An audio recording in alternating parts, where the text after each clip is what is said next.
你怎敢带个天众？如今，他就藏在你的龙。白狼，救我！小大人。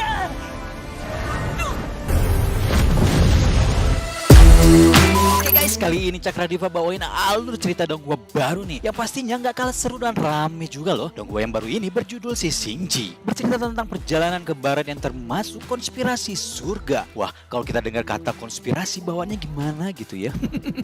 Ternyata di sini kitab suci hilang selama lebih dari 1 dekade. Otomatis surga mengirim pasukan untuk mencarinya karena tak ingin kitab suci kembali jatuh ke tangan surga. Perjalanan ke barat pun harus diterjang. Kilasan kisah pertualangan ini kok rasa-rasanya surga di sini memiliki konotasi yang gak baik ya. Mungkin dari kalian udah pernah nonton film Sun Gokong kan? Nah, kisah ini agak unik dari film Sun Gokong yang kita ketahui selama ini, bahwa Biksu Tangzan culun cuma bisa babacaan kan? Nah, di sini si Biksu Tangzan kayak preman anjir, jago berantem dan punya kekuatan yang lebih kuat dari dewan. Gokil banget asli. Jadi jangan sampai ketinggalan serial Donghua Si Xingji ini. Oke, seperti apa kisahnya? Buat kalian dimanapun berada yang baru gabung, langsung aja like, subscribe, dan aktifin loncengnya ya.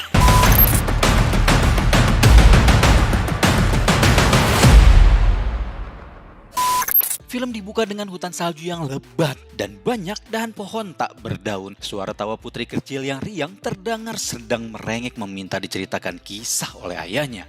Ternyata ayahnya adalah naga hijau yang cukup besar nih. Gadis kecil itu sedang duduk santai di punggung sang ayah. Jauh memandang di antara hamparan salju itu ada serigala yang sedang kesakitan. Sekujur tubuhnya banyak cakaran dan darah. Nama gadis itu adalah Xiang Yu. Dia melompat turun dan mendekati serigala tersebut. Raja Naga melihat luka-luka di seluruh tubuh serigala dan mengatakan bahwa luka tersebut disebabkan oleh pertarungannya dengan harimau. Xiang Yu yang nanya ayahnya, bisakah mereka menyembuhkannya? Ayahnya menjawab hidup atau mati itu ditentukan oleh sebab dan akibat. Jadi menurutnya mereka tak perlu ikut campur. Tapi Xiang Yu nggak kehabisan akal.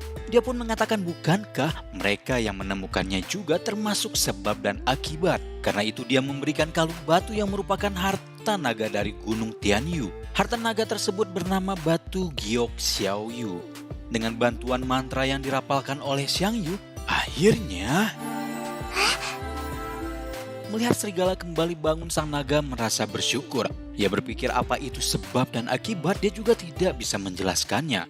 Lalu sang ayah memberikan pujian kepada Xiang Yu bahwa ia telah menebarkan kebahagiaannya karena membantu sang serigala.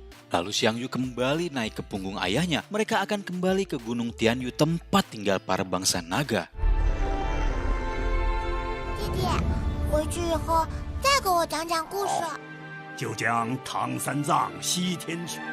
小鱼，你命中的或许会比西天还要曲折。 Singkat cerita, di dalam hutan ada anak laki-laki yang lari membawa bambu runcing dengan semangat. Ia bilang akan memancing ikan besar untuk Xiang Yu. Dilihat-lihat di sini dari kalung batu gioknya udah bisa ditebak dong siapa dia.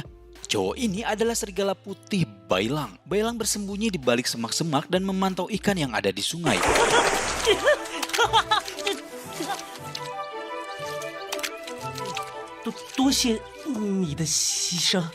Ketika Bailang sedang berdoa, tiba-tiba muncul batu besar bentuknya macam kepala. Di atasnya ada pula payung. Ternyata dia ini adalah dewa bumi bernama Kakek Tudi. Kakek Tudi bertanya ramah apakah dia memancing ikan untuk dibawa ke gunung. Bailang mengangguk semangat. Kakek Tudi kagum di antara banyaknya roh yang melayani di istana naga Tianyu. Tidak ada yang lebih bekerja keras dibanding Bailang. Bahkan Bailang juga menawarkan ikan itu untuk Kakek Tudi. Tapi Kakek Tudi mengatakan dia hanya memakan hewan yang sudah terurai. Kakek juga merasa bangga karena pertumbuhan Bailang yang terbilang cepat dari hewan biasanya. Karena sekarang Bailang sudah bisa berbicara dengan lancar. Beberapa tahun lagi mungkin Bailang akan menjadi secerdas manusia, dan ketika Bailang semakin cerdas, ia akan memiliki lebih banyak keinginan. Jadi maksud di sini itu seperti reinkarnasi, bahwa para hewan ini bisa menjadi manusia. Kayak teorinya siapa tuh ya yang manusia dari monyet. Tiba-tiba dari belakang ada angin yang aneh. Kakek bilang energi kayak gitu nggak seharusnya ada di Gunung Tianyu.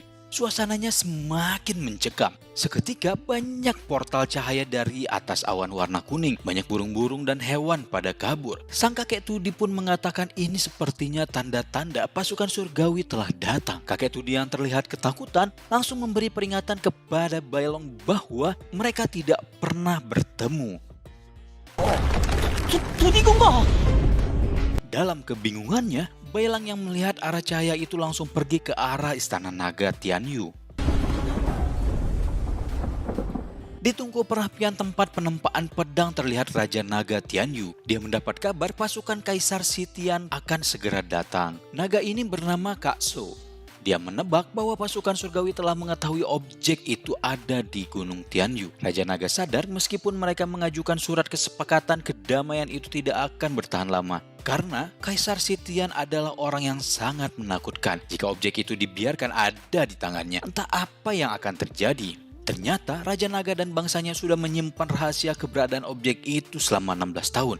Karena itu ia tak bisa membiarkan usahanya sia-sia. Maka pilihannya adalah bertarung sampai mati melawan pasukan surgawi. Kak So bilang ia sudah meminta bantuan kepada Raja Naga Bumi. Tapi dia belum menemukan jawabannya. Raja Naga yang mendengarnya pun sudah menduganya. Mungkin karena mereka takut jadi pada kabur. Waktu semakin sedikit. Di istana ada 300 naga yang siap membantu. Mungkin kali ini nasib memilih bangsa naga untuk memikul tanggung jawab melindungi objek itu. Dan menjadikannya kebanggaan para bangsa naga. Xiang Yu melihat gerbang emas terbuka di atas langit. Ia tebak bahwa pasukan Kaisar Sitian akan tiba. Dari kejauhan, Raja Naga membenarkan dugaannya bahwa mereka adalah pasukan surgawi yang pernah mengalahkan Dewa Asura. Ketika mereka sudah mengalahkan para dewa, mereka jadi arogan, tidak menghormati kehidupan orang lain. Setelah mendengarnya, Xiang Yu menawarkan diri untuk ikut melawan mereka. Tapi Raja Naga malah meminta Xiang Yu untuk melarikan diri dari istana dan tidak bisa memberitahukan alasan tentang hal itu. 毕竟我也是你天小雨，如今你唯一要做的就是我这个父亲。有很多事情，但是你必须逃走。 Dan ia diberi misi untuk tetap hidup. Tapi Kak So mengatakan belum saatnya Xiang Yu pergi. Jika sekarang ia pergi, maka rumornya akan tersebar dengan cepat. Ia harus pergi ketika pertarungan terjadi. 等到开战之后，才能趁乱。 Tiba-tiba dari bawah Bailang dengan riangnya menaiki tangga membawa ikan hasil pancingannya. Ketika melihat banyak pasukan di istana, ia sedikit bernapas lega. Mendengar suara guntur, Bailang tersadar dan menanyakan kepada Raja Naga apa yang sebenarnya terjadi. Kenapa para roh dan monster di perbatasan Gunung Tianyu melarikan diri? Sang raja menjawab bahwa para makhluk kecil itu selalu saja datang ke wilayahnya. Tapi pas ada bahaya di Gunung Tianyu malah mereka melarikan diri. Karena Bailang juga termasuk bangsa makhluk kecil ini, maka raja menanyakan, dia juga mau kabur seperti yang lain? Dengan cepat, Bailang menjawab, gak bakalan lah om. 白狼，我们势必要与敌。 Xiang Yu pun memberitahukan kepada Bailang kalau pertarungan akan segera terjadi dan menyuruhnya untuk meninggalkan istana. Tapi Bailang gak mau dan langsung memeluk Xiang Yu. Lalu Bailang bilang kalau Xiang Yu sudah menyelamatkannya, masa harus ditinggalin? Bisa-bisanya anjir si Bailang ngambil kesempitan dalam kesempatan. Xiang Yu mengalihkan pembicaraannya melihat ikan yang dibawa oleh Bailang. Xiang Yu bilang dia bakal manggang ikan itu sebagai rasa terima kasihnya kepada Bailang. Jadi Bailang gak perlu merasa berutang lagi kepadanya dan menyuruh Bailang cepat pergi dari sini.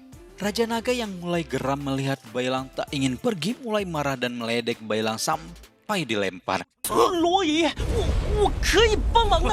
老子堂堂龙王，用得着你这头小妖吗？马上给我滚！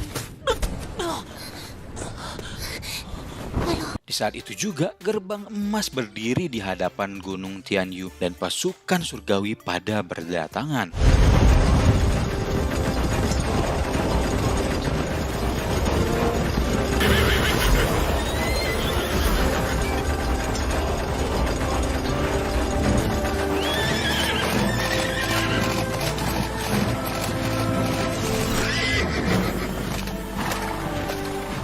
Ia ditugaskan oleh Kaisar Sitian untuk mengambil sebuah objek 16 tahun lalu sutra yang ada di Istana Langit, dicuri dan disembunyikan di Istana Tianyu. Raja Naga Tianyu berpura-pura tak mengerti apa yang dibicarakan oleh Jenderal Langit. 因为龙中好欺负，我只问一次，我把整个天羽山铲平。 Dan malah bergurau dengan saudara ketiganya. 哎，你真是太不小心了，沈家。不是我们不教。 Kesal dengan jawabannya, Jenderal Langit pun menginstruksi pasukannya untuk menghabisi Gunung Tianyu. Tak kalah beraninya sang Raja Naga pun memerintahkan untuk membasmi para pasukan surgawi kepada para klan naga.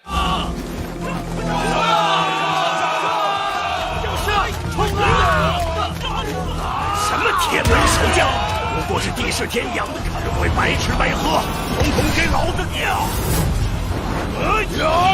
Lalu ada 4 orang musuh yang berusaha menangani Raja Naga.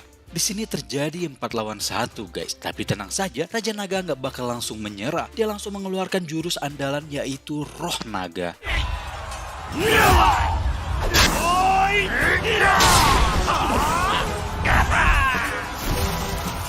Kau, 龙王认命吧！强一点，雷轰点！ 相信我的手机，砸碎，燃烧吧！我可怕，龙王的威力连铠甲都能。 Ketika mereka kelabakan karena roh naga, Kak So dengan sigap langsung menyerang Ho Tungtu dengan sekali tebas. Sedangkan di wilayah Gerbang Emas datanglah satu lagi kereta kuda. Sosok di dalamnya bisa mengintimidasi Jenderal Langit nih. 损兵折将。 Saat pertarungan terjadi, sang Raja Naga bercerita bahwa sejak zaman dahulu manusia takut dan menghormati naga. Mereka hanya berani tinggal di tempat yang jauh dari mereka. Tapi mereka bukan satu-satunya dewa yang ditakuti dan dihormati oleh manusia. Di langit juga ada Dewa Asura, Tathagata, Yaksha, Gandharva, Garuda, Kimnara, dan Mahoraga. Dewa-dewa ini disebut 8 naga dan fraksi surgawi. Di antara 8 fraksi, naga dan langit selalu terlibat dalam pertarungan. Dan pertarungan mereka tidak pernah berhenti. Kepemimpinan mereka dihormati dan disegani. Selain dewa di dunia juga ada berbagai jenis monster dan makhluk. Beberapa disebut sebagai iblis. Di antara manusia juga ada orang yang dengan kemampuan yang sangat kuat. Misalnya, dia yang memimpin sekelompok makhluk yang menuju barat untuk mendapatkan sutra. Manusia itu bernama Tan Sanzang. 三藏， Yuk kita balik lagi ke masa perang sekarang. Terlihat Kak So seperti menebang pohon dengan cepatnya langsung membuat seluruh pasukan langit modar seketika. Saudara ketiga Raja Naga juga nggak kalah keren.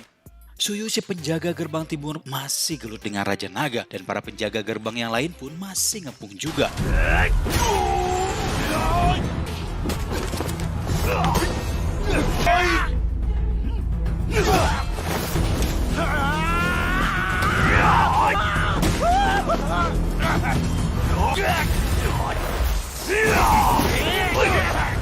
Lalu sosok yang di kereta kuda langsung mengintimidasi Jenderal Langit dengan mengatakan bahwa kekuatan naga sangat kuat dan mereka telah kehilangan banyak pasukan. Sosok ini adalah tangan kanan Kaisar Sitian yang bernama Guan Yin. Guan Yin terus menyampaikan pesan implisit nih dengan manas-manasin San Yan. Kalau pertarungan ini makin banyak korban. Kaisar Sitian tidak senang dengan hasil ini. Dengan perkataannya langsung San Yan turun sendiri melawan Raja Naga.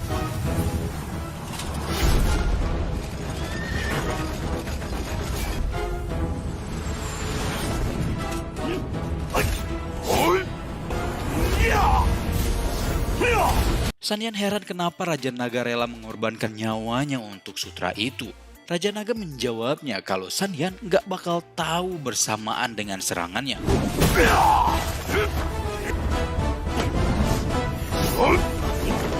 Ketika ia memukulkan pedangnya ke sebuah kayu, tiba-tiba kita dibawa ke masa lalu.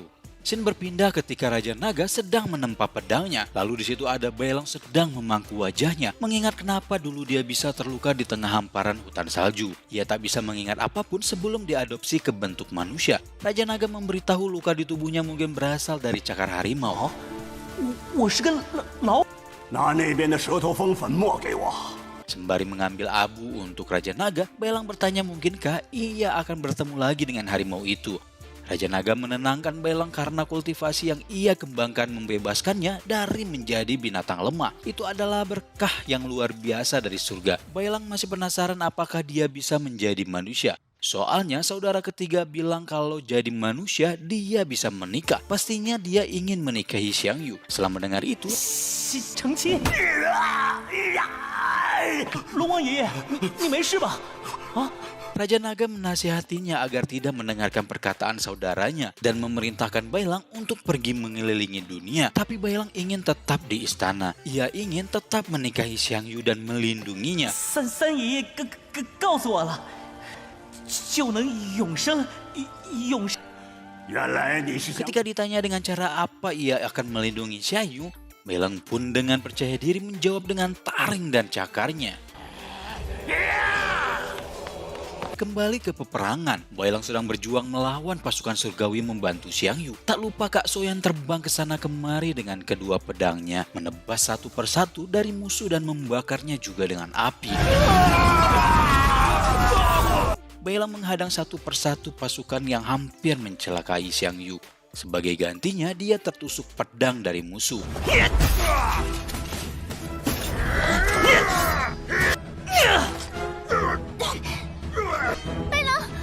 你受伤了。我不要紧。 Dari atap gedung di seberang, seorang pemanah melepaskan panahannya tanpa bisa dicegah panah itu mengenai Xiangyu.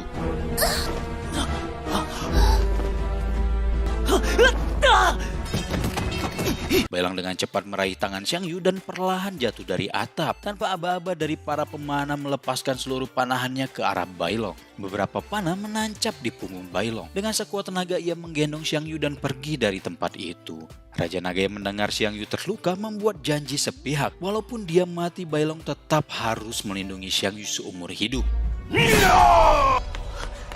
永生永世，守护小。 Akhirnya Jenderal Langit berkeputusan melawan Raja Naga seorang diri tanpa antek-anteknya. Di sini baru Jenderal mengungkapkan kekuatannya. Tiba-tiba 神斗气。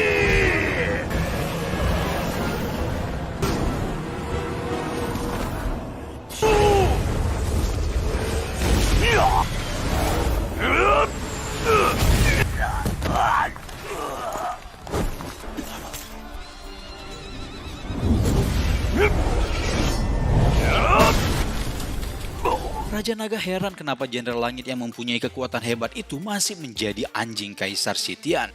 Ia pun menjawab bahwa ia juga memiliki sesuatu yang harus dilindunginya. Di detik-detik tusukan pedang Jenderal Langit semakin dalam menusuk perut Raja Naga merubah dirinya menjadi bentuk fisik naga. Pertarungan pun semakin sengit dan tiba-tiba...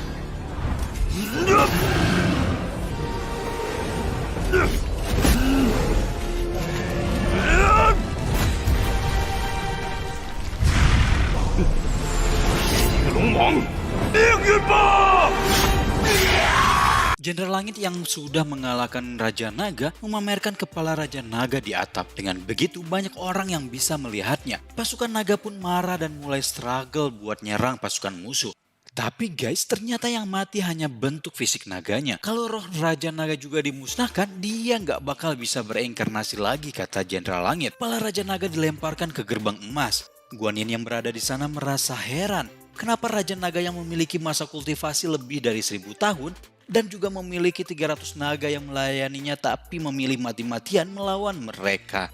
Tak lupa juga ia menanyakan keberadaan objek atau sutra yang disebutkan sebelumnya kepada Raja Naga.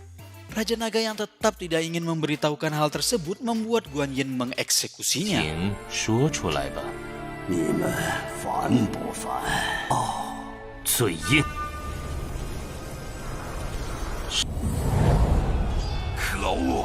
Saudara ketiga Raja Naga terus bertarung satu lawan satu melawan si kekuatan api biru Lezi. Karena Raja Naga sudah modar, hal tersebut membuat pasukan naga seperti tidak memiliki harapan lagi. Tentu saja hal tersebut berdampak buruk bagi pasukan naga dan membuat mereka banyak yang modar juga. Di sisi lain, Bailang yang menggendong Xiangyu tersandung dan mereka perlahan jatuh ke bawah. Untung Kak Su cepat menyadarinya dan menyelamatkan mereka. Melihat pertarungan sudah tidak menguntungkan, akhirnya mereka bertiga kabur dari arena perang. Melihat Kak Su kabur bersama dengan Xiangyu dan Bailang membuat San Yang mengeluarkan panah besarnya. Dan...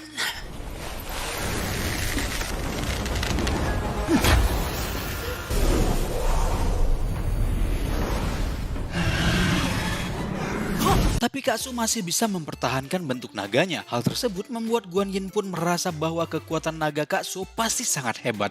Tapi hal tersebut tidak akan bertahan lama karena panah itu pasti telah menghancurkan semua saraf di tubuhnya. Dan benar saja Kak Su jatuh bersama Bailang dan Xiangyu ke sebuah rawa yang gelap.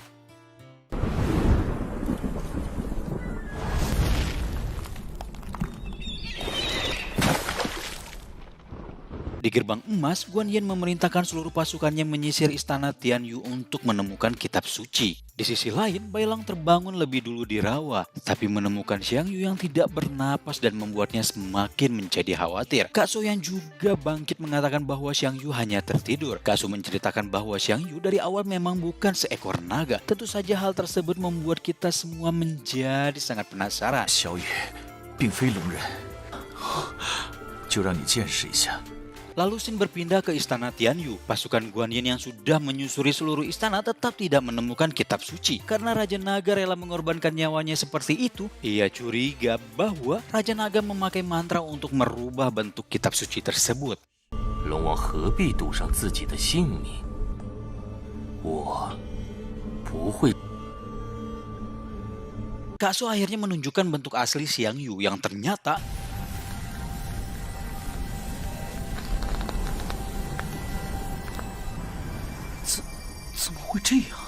lalu kita pun dibawa ke kisah 26 tahun yang lalu, di mana seorang manusia, naga, dan 3 makhluk iblis. Mereka menerima perintah para dewa pergi ke Nirvana untuk membawa kitab suci. Mereka percaya membawa kitab suci kembali ke daratan bisa membawa berkah dan kesejahteraan bagi dunia. Menurut legenda, hanya orang yang berhati baik yang bisa merasakan kekuatan dari kitab suci. Tapi, seorang dewa bernama Tathagata menjadari Kaisar Sitian memiliki niat jahat dengan kekuatan dari kitab suci tersebut. Lalu terjadilah pertempuran di antara mereka. Setelah pertempuran hebat antara Dewa Tathagata dan Kaisar Sitian, kitab suci tersebut berhasil direbut oleh Dewa Tathagata. Dengan sisa-sisa tenaganya sambil terluka parah, dia datang ke Gunung Tianyu menemui Raja Naga. Sang dewa hanya mengatakan jangan sampai kitab suci berada di tangan Kaisar Sitian. Setelah kejadian tersebut, sang dewa bersembunyi dan tidak pernah terdengar lagi kabarnya. Dengan mantra Raja Naga, kitab tersebut diubah bentuknya menjadi Xiang Yu demi menyembunyikan keberadaannya dari Kaisar Sitian dan menganggapnya sebagai anaknya sendiri. Tapi sekarang Kaisar Sitian akan terus mencarinya, dan jika jatuh ke tangannya, kemungkinan besar malapetaka akan hadir dan Xiang Yu akan hilang selamanya. 如果七经入入，将会是众生的劫难，而小雨也会永远。 Kak So memerintahkan Bailang pergi ke kota Zhang'an dan menemui seorang yang bernama Tang Sanzang. Karena orang tersebutlah yang membawa Xiang Yu ke daratan. Dan hanya dia pula yang bisa membawa Xiang Yu kembali ke Nirvana. 天极乐，这本是我的责任。白狼，现在只去找唐三藏，去西天魂。 我一定办到。 Ternyata keberadaan mereka ditemukan oleh Yu Fengzi. Lalu dengan sisa kekuatannya, Kak So terbang dan menyerang Yu Fengzi dan melemparnya jauh entah kemana.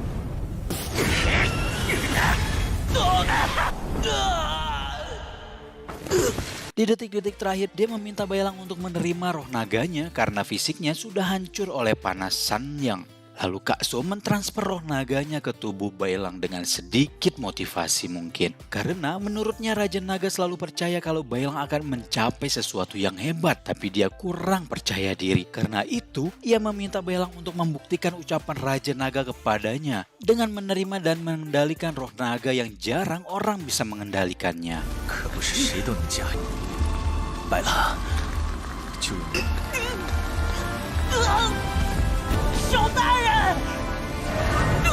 Setelah itu, tubuh Kak So lenyap dan cahaya keemasan mengelilingi tubuh Bailang beserta rasa panas sekali. 这就是手大人的龙魂。 Yu Fengzi balik lagi nih. Dia nyerang Bailang dan berhasil mendapatkan kitab suci tersebut. 十天奖赏我，又何止是几件法器？第10天苦寻16年的奇经就这么受伤，把它拿回去交差，我的姐！还给我！这巨人！ Sekilas, tiba-tiba ada tuyul biru lewat. Yu Fengzi nyerang Bailang dengan roh pagodanya. Saat segelnya hampir menyatu, Bailang dengan sekuat tenaga berusaha mengeluarkan kekuatan roh naga Kak So. 手大人的龙骨力量，些精髓会，还想跟老子斗？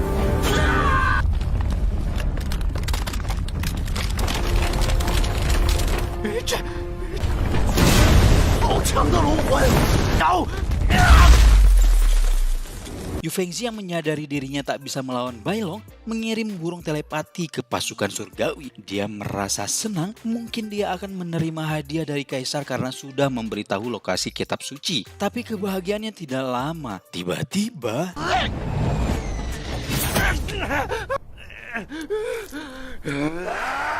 你们是谁？阿修罗族，怎么会？我急着追捕龙人，竟没注意到。 Bailang teringat ucapan sang Raja Naga, jangan pernah masuk ke tanah di daerah utara karena ada musuh terbesar langit, yaitu bernama Asura. Bailang juga sadar Kak So pergi ke daerah situ bukan karena tanpa alasan. Dia ingin meminjam kekuatan Asura untuk membantu Bailong. Ternyata makanan bangsa Asura adalah daging dewa, guys. Raja Asura ini bernama Rahu. 朋友，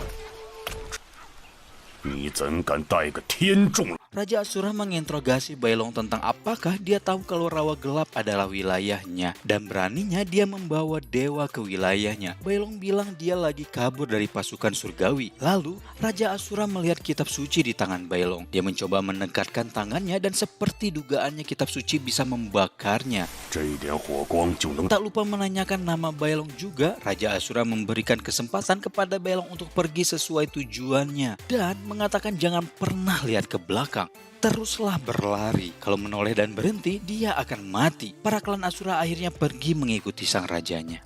Bailang terus berlari dan berlari. Anjir, kok jadi nyanyi ya? Dia juga mengingat kejadian-kejadian perih yang terjadi saat perang. Saat dia meninggalkan Raja Naga Tian Yu, pupusnya Kak So dan semua pengorbanan mereka. Ia bertekad tak akan menyanyiakannya. Ia akan melindungi Xiang Yu dan mengantarnya ke surga barat Nirvana. Kita kembali lagi ke rawa gelap di mana Bailong terus berlari sambil mengingat kematian Raja Naga dan Kak So. 龙王爷爷，寿大人要白白牺牲的，我不会让小雨 Tanpa 死。 disadari, semua luka yang dialami tubuh Bailong sembuh tanpa bekas. Suasana suram di rawa yang gelap gulita itu semakin mencekam. Burung gagak juga berterbangan ke sana ke sini. Bailong terus mengingat perkataan Raja Asura untuk tidak berhenti ketika berlari sampai bisa keluar dari rawa gelap itu. Ternyata banyak akar besar yang merambat hidup di rawa itu. Mereka terus mengejar Bailong yang bisa melirik sedikit ke belakang untuk melihat apa yang mengejarnya. Akar-akar hampir menyeret Bailong, tapi karena tekad yang kuat Bailong, akar itu lepas dari tubuh Bailong. Ketika keluar dari rawa itu, para akar tak kuat dengan sinar matahari dan kembali ke habitatnya. 跑了一整天，终于 Di lain tempat, Guan Yin menerima burung telepati yang dikirim oleh Yu Fengzi kepadanya. Dari sini, Guan Yin tahu kalau kitab suci bersama serigala putih.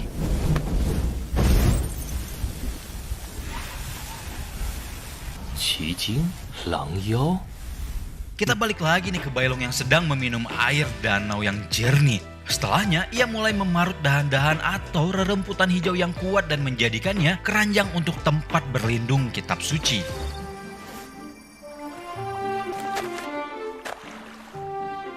Di tengah perjalanannya, ia terus memanggil kakek Tudi. Sampai kakek Tudi muncul dengan payung pantai pink yang nyentrik banget. Kakek Tudi lega melihat Bailong baik-baik saja karena ia juga melihat bagaimana kengerian pertarungan itu terjadi. Ketika Bailong mengatakan pertarungan itu disebabkan perebutan kitab suci, kakek Tudi ingin menenggelamkan kepalanya lagi. Sekuat tenaga Bailong menahan kakek Tudi karena ia ingin menanyakan apa yang Kak So minta, yaitu mencari Tang Sanzang. Kakek Tudi menceritakan tentang Grandmaster Tan Sanzang. Setelah Tan Sanzang menerima hadiah keberhasilannya membawa kitab suci, ia mengasingkan diri di kota Chang'an. Kakek Tudi mengarahkan Bailong untuk pergi ke arah tenggara. Dan dia akan sampai dalam 10 hari. Kakek Tudi yang peduli pun memberikan banyak emas sebagai bekal Bailong di dunia manusia dan langsung kembali ke dalam tanah. Ternyata emas yang kita ketahui itu ternyata upil dari para dewa, guys. Geleh anjir. Sikap kakek Tudi itu sedikit mencurigakan sih sebenarnya ya. Bailong melanjutkan penjelajahannya. Bahkan bukit batu yang tinggi menjulang juga ia panjat. Di atas bukit itu ia berteriak akan membawa Xiaoyu ke tempat berasalnya. 小雨，送你回家。 Sesampainya di kota Chang'an banyak bangunan dan rumah-rumah. Bailong tiba di pasar yang ramai pembeli juga pedagang. Ia melihat sekeliling dan mengendus-enduskan hidungnya ketika mencium bau yang enak. Ternyata itu bau sate daging domba. Memang tidak diragukan lagi kalau sate selalu memiliki bau yang khas. Mang jualan yang nawarin satenya tapi harus bayar 5 koin katanya. Bailong spontan jawab nggak punya koin dan si mamangnya langsung ngusir Bailong. Tak menyerah, Bailong langsung menunjukkan barang bawaan emasnya. Dan langsung si mamang sate menjadi seperti luluh.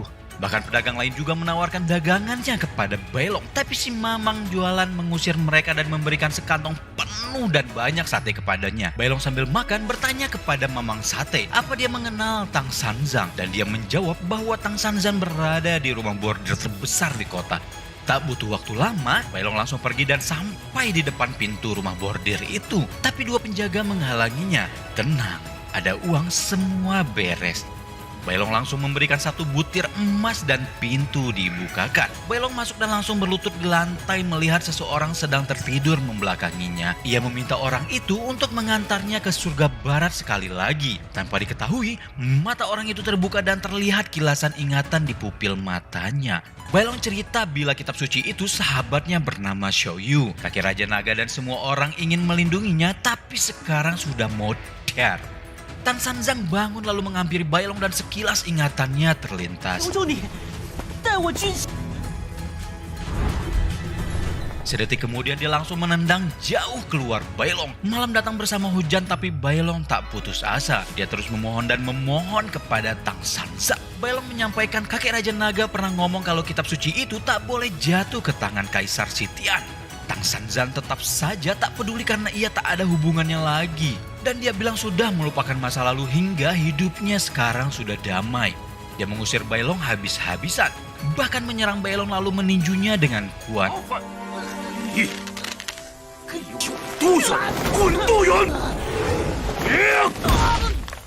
Bailong berusaha menahan tinjunya dan mencoba membujuk Tan Sanzang. Tapi dalam pandangan Tan Sanzang, ingatannya kembali lagi ketika melihat sosok Bailong dalam cengkramannya seperti sosok sahabatnya dulu.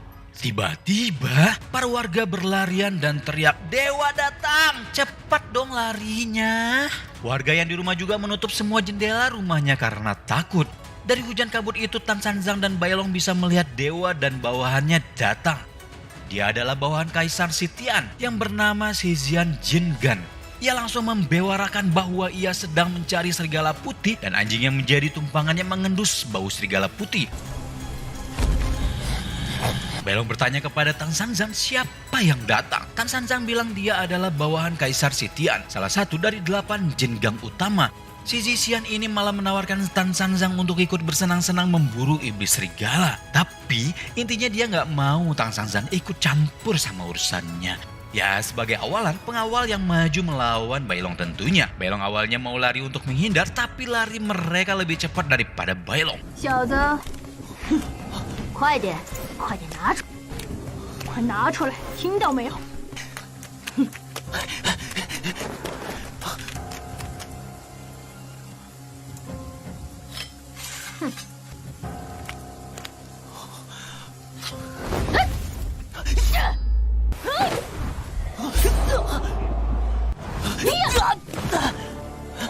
Dua cewek itu terus menyerang Bailong secara bergantian tapi Bailong malah bisa menghindar sampai dia terpojok oleh 2 pedang mereka. Meski Bailong terus meminta tolong kepada Tan Sanzang, dia tak beranjak sedikit pun. 只要我还有一口气在，大法师，救我！想得到奇迹。 Zixian mulai ngoceh tentang kesetiaan Tan Sanzang kepada Kaisar Sitian setelah mereka menyelesaikan tugasnya 16 tahun yang lalu. Dia menerima penghargaan dari Buddha dan mendapat segunung emas sebagai hadiah. Pasti banyak orang yang iri dengannya. Tapi Zixian juga memperingatkannya kalau orang pintar harus tahu bagaimana bertindak sesuai situasi dan menikmati saja rumah bordirnya tanpa rasa khawatir. Tang Sanzang yang mendengarkannya kesal dalam diam. Dia terus mengepalkan tangannya lalu berterima kasih kepada Dewa Agung itu dan berbalik pergi. 大法师，不要走！大法师，终于。 Bailong terus memanggilnya dan melanjutkan pertarungan dengan 2 cewek itu.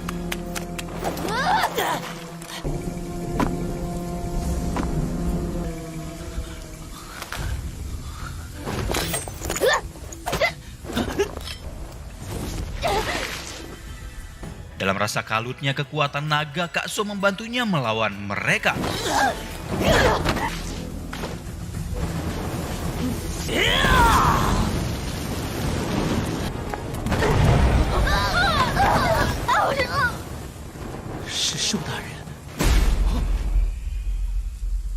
Tanpa aba-aba, Zixian langsung menendang perut Bailong keras sekali. Sedangkan Tan Sanzang terus menahan diri untuk tidak ikut campur. Akhirnya Zixian beraksi dengan jurus segel lingkaran dan Bailong dengan roh naganya tapi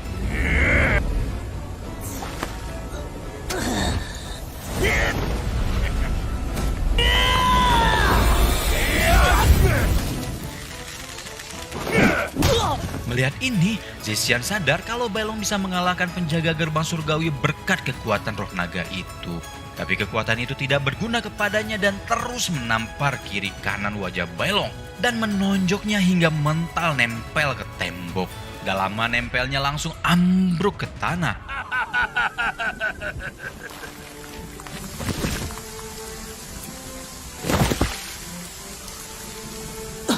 Bailong yang sekarat terus memohon kepada Tan Sanzang yang berdiri di depan pintu rumah bordirnya. 大法师，求求你！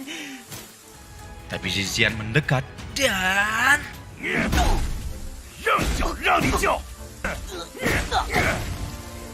di sini Tan Sanzang memutuskan untuk masuk ke rumah bordirnya dan mengabaikan Bailong yang sekarat. Dua pengawalnya sudah siap siaga di tempat, tetapi Tan Sanzang meminta mereka untuk menunggu di bawah atau di basement bahasa kekiniannya gitu ya. Dan jangan menghiraukan apapun yang mereka dengar dari luar. Setelah mereka pergi, Grandmaster memukul pintu kencang, tanda rasa kesalnya sudah klimaks. Mendengar suara Bailong meminta tolong ingatannya, Tan Sanzang pun hadir. Di masa lalu posisi sahabatnya saat itu mirip kondisi Bailong saat ini. Tan Sanzang hanya melihat tanpa bisa melakukan apapun dan kebingungan dengan peristiwa yang terjadi saat ini. Apalagi Guan Yin terus memintanya untuk pergi tanpa rasa khawatir karena dia akan mengurus urusannya di langit. Saat Tan Sanzang terpukul dan menyesal karena ia harus mengingat kejadian itu, Xiaoyu datang dengan bentuk roh manusia naganya. Mendengar suara Xiaoyu, Tan Sanzang langsung menoleh menghadapnya.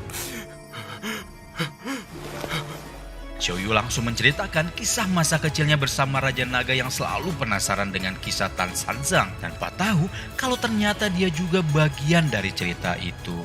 那时候我不知道自己。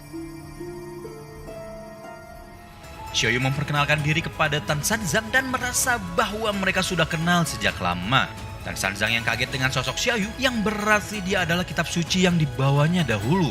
Xiaoyu melanjutkan curhatnya kalau dia dulu nggak tahu dia adalah kitab suci dan menyangka dirinya adalah naga. Sampai pasukan surgawi menyerang, tiba-tiba ingatannya kembali dengan jelas. Tan Sanzang yang merasa bersalah telah membawa Xiaoyu ke daratan berbanding dengan Xiaoyu yang malah berterima kasih kepada Tan Sanzang telah dibawa ke daratan. Karena dia bisa bertemu dengan klan naga ayahnya, lalu bertemu juga dengan Kak So dan juga Bailong. Tapi bagaimanapun tempatnya bukan di sana. Dia harus kembali ke Nirvana dan meminta bantuan pada Tan Sanzang. 毕竟不属于这里，我必须回去。大法师，请你帮帮我。 Tapi Grandmaster ini sudah putus asa dan merasa egois dan pengecut. Xiaoyu tahu kalau Grandmaster itu orang yang baik dan menunjukkannya kalau apa yang ia lakukan bukan untuk dunia tapi untuk dirinya sendiri. Lebih dari apapun, kadang orang seharusnya melakukan sesuatu untuk kebaikan dirinya sendiri. Kalau bukan, tujuan hidupnya juga akan menjadi buram. Balik lagi nih ke scene yang menunjukkan Bailong sedang dihajar habis-habisan oleh Zixian.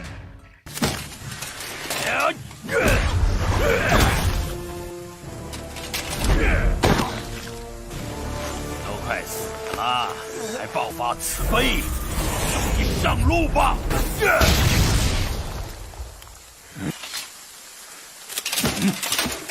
Rupa-rupanya Tan Sanzang sudah terbujuk rayu Xiaoyu untuk membantunya. Kita dikasih flashback nih sama Tan Sanzang. Saat itu Tan Sanzang berharap bisa belajar dari barat untuk menghilangkan penderitaan di dunia. Tapi dia mengalami berbagai macam rintangan untuk perjalanan ke Nirvana dan hanya diberikan hadiah kebingungan. Maksudnya dia merasa ada yang salah dengan hasilnya, tapi gak tahu apa yang salah di situ. Pokoknya ada yang aneh gitu intinya ya. Oleh sebab itu dia tak lagi mempercayai langit. Apalagi Guan Yin juga hanya mendorongnya untuk pergi seolah-olah urusan dan segala tugasnya telah selesai. Dia juga takut bertanya dan menyerah di bawah kekuatan orang langit. Setelah dia menyerahkan kitab suci ke Dewa Guan Yin, muridnya memilih tinggal di Istana Naga. Karena itu dia menganggap dirinya telah mati. Ya maksudnya mati gitu jiwanya gitu ya, nafsunya mati gitu, bukan badannya yang mati. Berasa sudah kehilangan jati dirinya gitu. Jika saja dia bisa mengulang kembali masa itu, dia akan memilih untuk mati bersama teman-temannya. Tapi untungnya saat ini dia diberi kesempatan kedua. 选择幸运的是， Setelah menyadari kesempatan untuk menebus penyesalan di masa lalu, ia menyelamatkan Bailong tentunya. Tapi Zixian masih ngungkit masalah dulu tentang penghargaan dan hadiah yang didapatkan Tan Sanzang. Dia bertanya apa semua itu tidak cukup dan sambil mengancamnya, Tan Sanzang mengangkat suara mendeklarasikan kalau dirinya bukan boneka para dewa dan menyadari siasat mereka di masa lalu, terutama pesannya ini diperuntukkan kepada Guan Yin. 我一直想找出化解世间仇怨，之后又将我的信念彻底粉碎。6年，是小鬼的一句话惊醒了我，睡够了。哎呀呀！ Zixian terus meremehkan Tan Sanzang yang menurutnya dia telah berkhianat. Ketika Zixian menyuruhnya pergi, 谁能成功取来奇经？哼，也想跟天众作对？正是。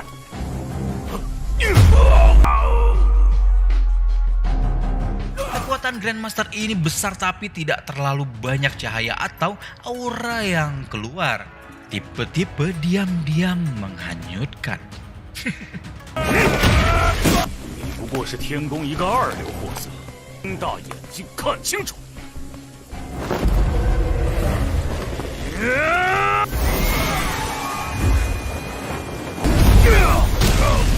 该死的垃圾！我要你死！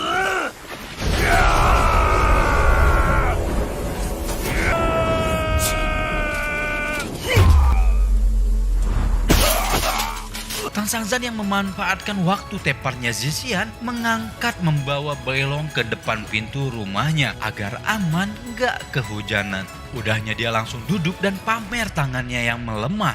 Kalau aja itu 16 tahun yang lalu, kuatan dia pasti bisa membuat Zixian gak dikenalin lagi sama mamanya. Maksudnya dia tuh udah babak belur gitu ya. Dibandingkan yang lain, Zixian ini adalah yang terlemah menurutnya. Tak tanggung dia langsung mengancam Zixian untuk melepaskan kitab suci dan tak akan diberitahukan kepada siapapun tentang kegagalan itu. Kalau tidak, dia akan modar saat ini juga. Zixian tak terima dengan hinaan yang diucapkan Tan Sanzang dan berencana untuk menghancurkan rumah bordir bersama mereka. 还想保住小鬼？不见棺材掉泪，给你一起陪葬！我拭目以待。去死吧！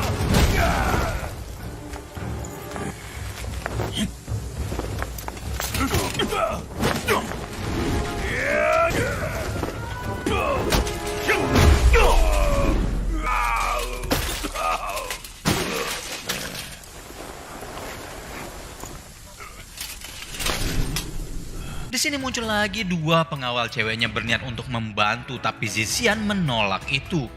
Zixian heran kenapa kekuatan Tan Sanzang sangat kuat berbeda dengan rumor yang didengarkannya kalau dia itu biksu yang lemah gemulai. Yeay, Tan Sanzang menganggap Zixian itu bodoh karena mempercayai rumor itu. Zixian ini tetap tidak menyerah. Dia mengingat kitab suci ini sangat penting bagi Kaisar Sitian. Kalau dia gagal, dia bakal dihukum di istana surga. Dia lebih memilih mati daripada dihukum. Hukuman di istana surga ternyata sangat menakutkan dan tak bisa dibayangkan. 你死战到底！哦，原来是害怕受罚。阴宫刑罚有多可怕，不是你能理解的。孙子，这死战！ Zixian kembali menyerang. Kali ini Tan Sanzang kena pukul beberapa kali dan terdorong jatuh.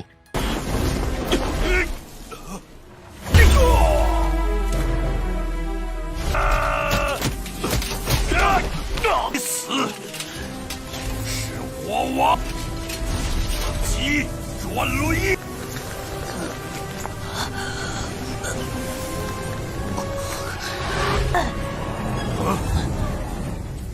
Lalu Bailong sadar dan bangun. Dia mengingat saat-saatnya dulu ketika terluka di hamparan hujan salju. Di mana saat Xiaoyu kecil berlari terburu-buru menghampirinya yang terkapar. Dan memberikan harta berharga klan naga gunung Tianyu. Batu giok Xiaoyu yang bisa memberikan kehangatan dan keberuntungan untuk Bailong.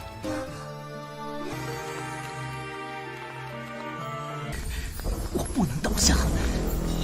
Seketika Bailong langsung menyerang kepala si Xian dengan cakarnya. Di sekeliling tubuh Bailong ada cahaya yang asing berwarna pink keunguan. Mungkin ini cahaya kekuatan serigalanya soalnya beda dengan kekuatan roh naga warnanya. Tapi setelah serangan dari Zixian, Bailong langsung mengerahkan kekuatan roh naga yang berwarna kuning keemasan. Dan Sanzang aja takjub. Bailong yang terluka ternyata masih punya tenaga sebesar itu. Sayangnya, rumah bordir hasil kerja kerasnya selama 16 tahun itu harus terbakar ulah Bailong. Para penghuni rumah pun berjamaah pada keluar untuk mengungsi. Tan Sanzang juga mengarahkan mereka untuk pergi ke tempat yang aman sambil menatap lekat singgasananya yang dilahap api. Sedangkan di dalam gedung yang semakin dimakan api itu, Bailong kelelahan karena kekuatan roh naga Kakso mengambil banyak energinya sambil dia menahan rasa sakit di perutnya. Jauh di depannya, Zixian bangun perlahan. Zixian merasa dibohongi atau mungkin Bailong marah pura-pura mengalah terhadap dirinya. Setelah mendengar kekesalan Zixian, Bailong bahkan tak mengerti dia hanya melihat Grandmaster terus dilukai. Karena itu, ia ingin membalas perbuatan Zixian. Padahal keinginannya adalah untuk pergi ke surga barat dan merasa tak menyinggung Zixian. Tapi Zixian terus menyerangnya. Tentu saja Zixian langsung tensiap. Tentu saja Zixian langsung tension up. Bailong tak akan mengerti nilai keagungan dari kitab suci yang jadi bahan rebutan. Api semakin besar, hampir semua tempat sudah terbakar. Bailong tetap bangkit dan kekeh kalau Xiaoyu adalah sahabat baiknya, bukan sebuah benda yang bisa diperebutkan.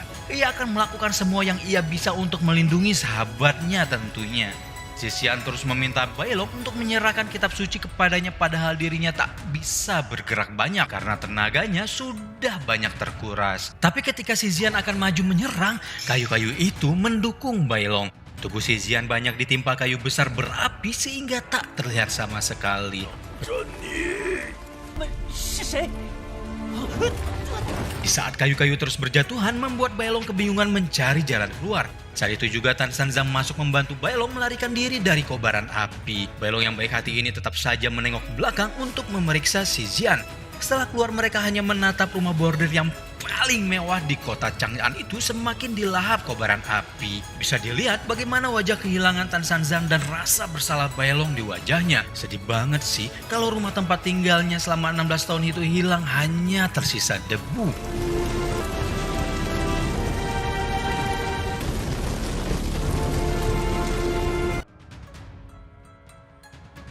Bailong terlihat merasa bersalah kepada Tan Sanzang. Kemudian dua pengawal cewek yang melihat Zixian tak muncul merasa mereka sudah bebas dan pergi kabur. Begitupun anjing tumpangan Zixian entah bagaimana nasib tuannya. Ia pun memilih untuk pergi.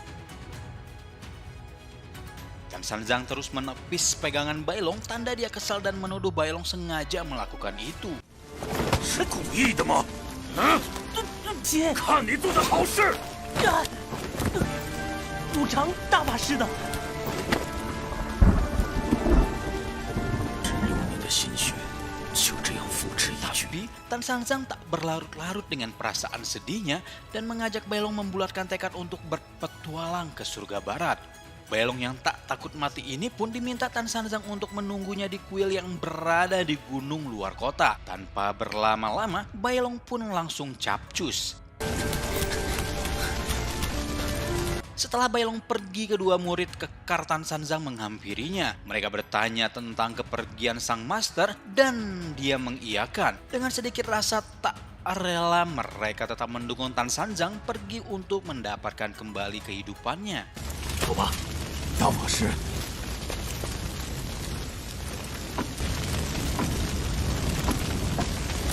Sanzang menatap sebuah batu emas besar yang berdebu karena abu dan mengusapnya. Ia segera meluruskan niatnya dalam memahami kebenaran dan berkultivasi di batu itu sepanjang malam hingga pagi. Bahkan, para warga datang berkerumun memperhatikannya. 不能入世，领受七难八苦，又谈什么修道无正？我并非一无所得。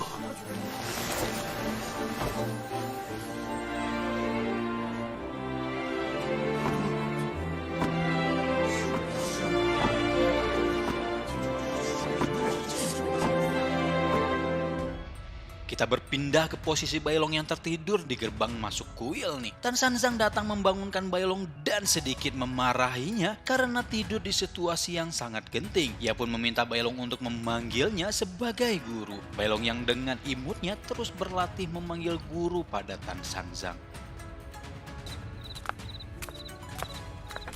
Bailong terus mengikuti Tan Sanzang ke dalam kuil yang memiliki ruang bawah tanah. Ruang bawah tanah itu menyimpan banyak barang-barang berharga milik Tan Sanzang. 这里收藏着我最稀有的随身之物，有一些非常重要的。 16年前西游的一定很厉害吧？ 就任何琐碎之物，没什么特别 Di。sana, Bailong menyadari adanya napas makhluk hidup. 师傅，有其他人的气息。 力道是不错，我当年西游的，你可以去跟他打个招呼。 Dan benar saja, ternyata ada naga kuda putih yang sedang tidur terikat. Naga putih itu adalah anak ketiga Raja Naga Timur. Karena sifatnya yang jahat, dia diusir dari istana naga oleh Raja Naga. Terlebih lagi, dia suka membunuh, karena itu Guan Yin menangkapnya dan diberikan kutukan Rohibon. Dengan kutukan itu, mengubahnya menjadi kuda putih. Maka dari itu dia menjadi tunggangan Tan Sanzang, tapi selama 10 tahun mengelana, dia tidak pernah berubah. Karena itu juga Tan Sanzang mengurungnya secara pribadi di ruang bawah tanah. Bailong merasa napas naga itu tidak teratur. Lalu Tan Sanzang menyuruhnya mencabut 3 jarum perak yang ada di tubuh naga kuda putih. Satu persatu jarum dicabut, naga itu memberikan respon. Setelah semuanya tercabut, 哎呦，师傅，拔出来了。然后，师傅，你为什么？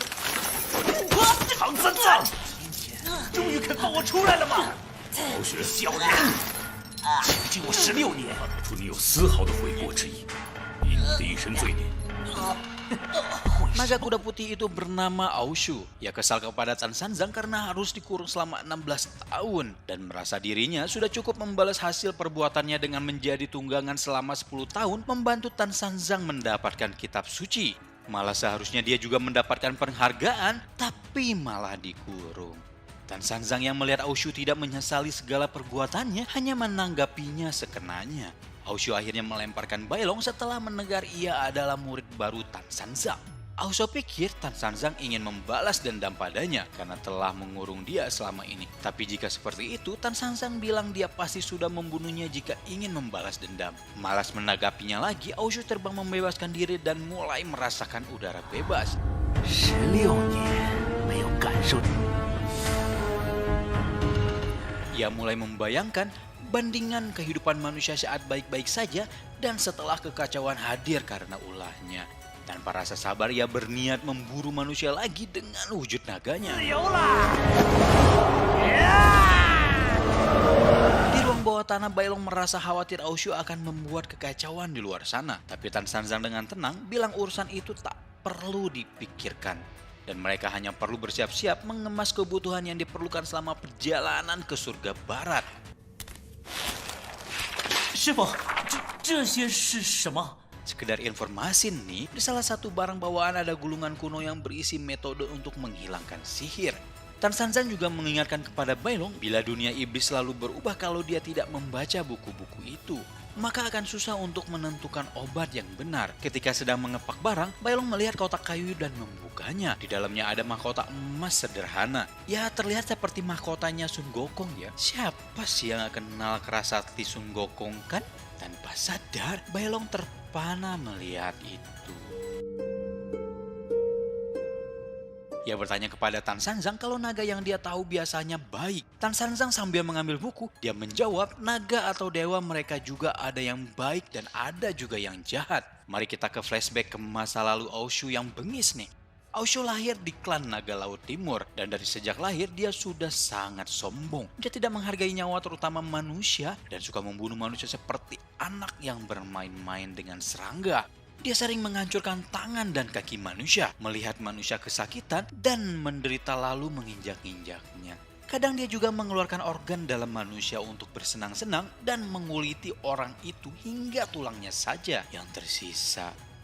Dan yang paling pedihnya lagi, di antara korban Aoshu ada kekasih tercinta Tan Sanzang. Saat itu Tan Sanzang yang baru kembali dari luar kota harus melihat semua yang ia miliki telah hilang.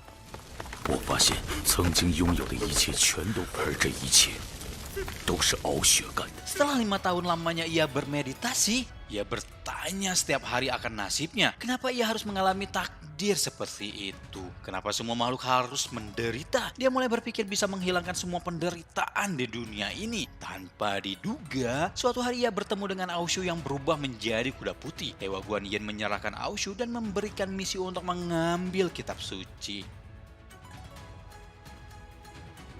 Tan Sanzang senang mendapatkan tugas itu dan juga menaiki kuda putihnya. Setelahnya dia merekrut 3 muridnya dan menempuh segala kesulitan dalam perjalanan. Alhasil dia mendapatkan kitab suci itu. Ia pikir dunia akan lebih baik dan dosa Aoshu akan dihapuskan dengan memberikan kitab suci itu kepada Kaisar Sitian. Sayangnya hal itu tidak sesuai ekspektasi.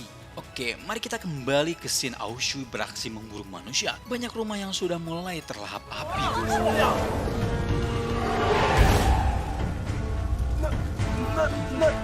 那是什么？东海龙王三太子驾到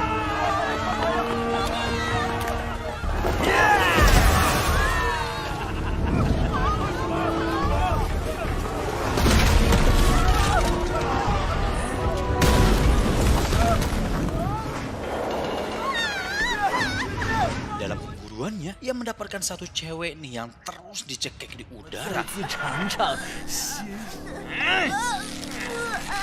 Tiba-tiba pas lagi bersenang-senang Aoshu mulai kepanasan dan tubuhnya hampir berubah menjadi kuda putih. 姐妹，这种痛苦我尝过一次，是脱胎换骨术啊！ Balik lagi ke Tan Sanzang yang masih bercerita tentang Aoshu yang tak bertobat atas dosanya. Ia tetap merasa tenang dibanding Bailong yang terus was-was Aoshu akan membuat manusia menderita. Tan Sanzang bilang kalau dia sudah memperkirakan mengenai Aoshu dan mulai bergegas berangkat.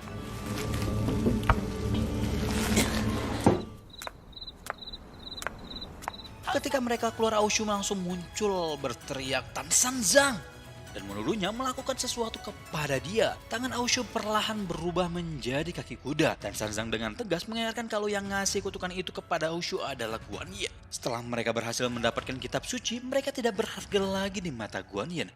Karena itu kemungkinan besar Guanyin tidak akan melepaskan kutukan itu pada Aoshu. Setelah 16 tahun lamanya, Tan Sanzang menusukkan 3 jarum perak pada bagian tertentu di tubuhnya untuk mencegah kutukan itu. Oleh sebab itu, ketika mencabutnya berarti kutukan itu akan kembali. Di detik-detik Aoshu berubah, ia mulai merasa sakit. Ia akan menjadi kuda karena ia harus memakan rumput dan tak bisa bicara. Baginya itu sangat menyakitkan. Tan Sanzang yang mendengarnya langsung naik darah dan dia mulai mencekik leher Aoshu. Aoshu terus memprovokasi Tan Sanzang untuk balas dendam padanya dan mengingatkan ia tentang luka di masa lalu. 像死你亲人时一样。动手啊！自己。Di saat itu juga, Tan Sanzang menusukkan 3 jarum perak dan Aoshu mulai berubah kembali ke wujud aslinya.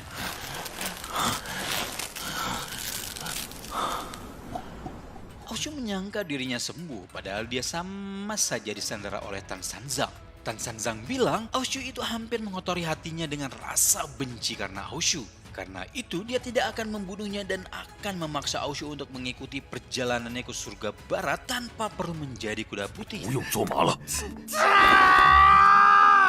Di sini Bailong polos banget meminta Aoshu untuk memikirkan tawaran Tan Sanzang. Meskipun Aoshu kekeh teriak nggak mau, akhirnya dia tetap mengikuti mereka. Seperti di part 1 kemarin, kita melihat lagi portal cahaya kuning di lokasi rumah bordir yang terbakar. Ternyata yang datang ini para bawahan Kaisar Sitian kelompok Jin Gang. Ingat kan Zixian yang dikalahkan Bailong di rumah itu juga termasuk kelompok Jin Gang. Mereka ini melacak tempat hilangnya Zixian dan menebak kalau itu ulahnya Tan Sanzang. Tapi si cewek bertopi bundar ini masih membela Tan Sanzang. Si gendut mulai mencari dan menemukan Zixian tertimpa di tumpukan kayu. Ternyata panjang umur juga nih si Zixian masih hidup dan ngasih tahu teman-temannya kalau Tan Sanzang membawa kitab suci. 竟然是我们的。 Si rambut uban putih ini bernama yang panjang banget mengatakan memang ya manusia tak bisa dipercaya. Singkat cerita, kali ini kita dibawa ke padang pasir di mana Bailong dengan rasa penasarannya yang besar terus bertanya kepada Tan Sanzang. Bailong penasaran kalau mereka jalan lurus terus apakah bakal sampai ke surga barat. Tan Sanzang menjelaskan kalau perjalanan mereka masih panjang dan pastinya akan banyak dewa dan iblis yang mengincar mereka. Setelah jalan jauh dan matahari yang terlalu terik, Tan Sanzang mengajak Bailong istirahat tapi malah dijawab ia masih bisa berjalan sehari lagi. Padahal dalam hati Tan Sanzang pengen istirahat. Dalam hatinya Tan Sanzang mengatakan Bailong ini gak peka banget ya. Tan Sanzang sampai teringat Baji murid siluman babinya yang lebih mendingan pinternya. Serigala ternyata lebih bodoh daripada babi pikirnya. 前面有个茶馆，去那里歇一歇。 哦， Pada akhirnya mereka makan di sebuah warteg. Mereka pun memesan 2 porsi makanan dan es teh. Si pelayan dengan senang hati malah menawarkan roti daging panas kepada mereka. Tan Sanzang melirik sebentar roti itu dan menolaknya. 好嘞，请稍等，菜马上就上。 Bailong tetap peduli kepada Aoshu ternyata. Ia bertanya apakah mereka nggak perlu memperhatikannya. Tan Sanzang berjalan sedikit menjelaskan walaupun Aoshu bilang tidak, ia akan tetap mengikutinya. Lagi pula, kekuatan naga putih itu sangat kuat. Sebaiknya mereka bisa mengendalikan Aoshu untuk menjadi penolong yang kuat. 我该叫他师兄。 就叫他敖玄，也没那。 Saat makanannya pun datang, Bailong makan lahap. Sebelumnya Tan Sanzang melakukan perjalanan ini menghabiskan waktu selama 1 tahun. Tapi sekarang dia yakin dengan pengalamannya perjalanan ini akan lebih singkat waktunya. Lagi pula dalam perjalanan juga Bailong juga harus tetap berlatih apalagi dalam tubuhnya ada roh naga dan roh serigala. Tapi belum bisa menggunakannya secara efisien. Bailong juga berpikir dia hanya bisa menggunakan roh naga Katsu saat dia sedang gelisah dan marah. Hal ini karena dia belum bisa mengendalikannya seperti yang Tan Sanzang bilang setiap makhluk mempunyai roh dan kekuatan setiap roh itu pasti berbeda-beda. Berlatih roh untuk melatih roh dan jiwa, sementara latihan fisik akan meningkatkan kekuatan bertarung. Selama perjalanan, Tan Sanzang akan melatihnya dan memberitahukan bahwa hanya jika Bailong kuat dia bisa menjaga dan melindungi orang-orang yang berharganya. 妖怪大，这名字是人类起的，已经流传了很多。 明白。 Perkiraannya selama sebulan mereka akan sampai di jalan iblis yang mengacu pada ujung daratan dengan jalan yang menghubungkan ke surga barat. Di sana akan ada banyak iblis yang tak terhitung jumlahnya. Para iblis memiliki keuntungan geografis yang membuat kekuatan mereka naik 1 sampai 2 level. Secara umum nih, iblis juga mencapai level menengah atau level tinggi dan mungkin di antara mereka juga ada yang tak bisa dikalahkan atau dimusnahkan. Iblis ini sangat kuat sampai dewa saja tak berani mengganggu mereka. 那么我是什么妖呢？ Kata Tan Sanzang, dia adalah iblis berlevel rendah. Tapi Bailong gak peduli, di Gunung Tianyu juga ia mengenal beberapa iblis. Ia penasaran iblis seperti apa yang ada di jalan iblis. Tan Sanzang juga memaparkan kalau di dunia ini ada berbagai macam iblis. Secara umum nih bisa dibagi menjadi dua, cahaya dan gelap. Ya maksudnya iblis itu ada yang baik dan ada yang jahat gitu ya. Karena Bailong punya sifat yang baik dan dia akan terus tumbuh dan melatih rohnya secara terus menerus tanpa melukai orang lain. Dia termasuk golongan cahaya. Sedangkan golongan gelap adalah jalan yang tak bisa untuk kembali. Roh mereka telah rusak dan selalu memakan roh orang lain untuk ditambahkan ke rohnya sendiri. Semakin banyak makan, semakin mereka kuat. Di jalan iblis, kebanyakan iblis itu yang bergolongan jahat. Seorang iblis yang sudah memakan manusia, tubuhnya akan mengeluarkan aroma yang aneh. Sepertinya sudah dapat diduga, Aoshu juga merasakan ada keanehan di warteg tempat mereka makan. Ternyata di warteg itu ada iblis dan orang yang memakan roti itu akan tersihir olehnya. Aoshu menyadari kalau Tan Sanzang sudah mengetahuinya sejak awal. Anak remaja itu akhirnya didorong oleh ayahnya. Hal ini membuat Bailong simpati dan hendak menolongnya. Tapi Tan Sanzang mencegahnya dan menasihati kalau di dunia iblis apapun yang terjadi jangan panik. Para penggila roti itu mulai mendekati Bailong dan menyuruhnya makan. Tan Sanzang akhirnya angkat bicara, ia merasa aneh ada sarang iblis di dekat kota manusia. Dan benar saja, Biang Kerok langsung keluar dan bertanya siapa Tan Sanzang.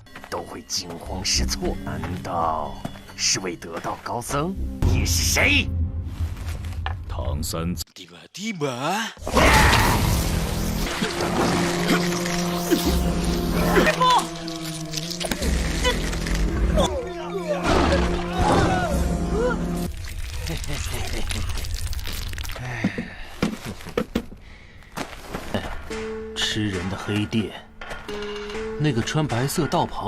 di tempat Bailong terjatuh, dia mulai menapaki jalan dan mencium bau darah manusia.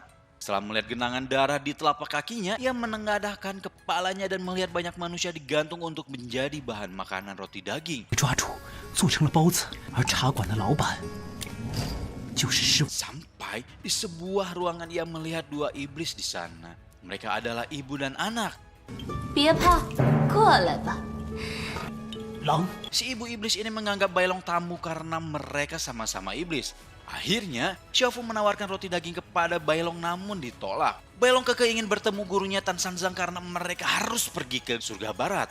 Mereka gak percaya kok iblis mau nyelamatin manusia. Dan juga manusia makanan mereka kalau dilepas mereka sendiri bakal kelaparan. 师傅是那个人类，骗人怎么去？是真的，请把不可，人类是我们的食物，放走人留下来，不但每天都有肉包，我还能教你更多妖怪。 Bailong akhirnya mengancam sang mama. Mendengar ancaman itu, Xiaofu ingin menyerang Bailong. 救我妈妈，喊我教训！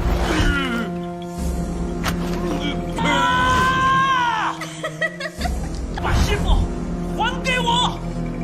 Shin berpindah ke padang pasir. Akhirnya Aoshu keluar dan bilang kalau mereka para iblis tidak layak memakan Tan Sanzang. Mereka berdua langsung dalam posisi siap bertarung. 赶快把那个男人放出来！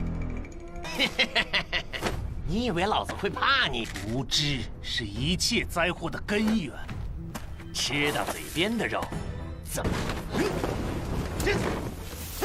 Setelah dilempar jurus oleh Aoshu, si pelayan langsung mengeluarkan banyak cacing tanah dan... 真想打！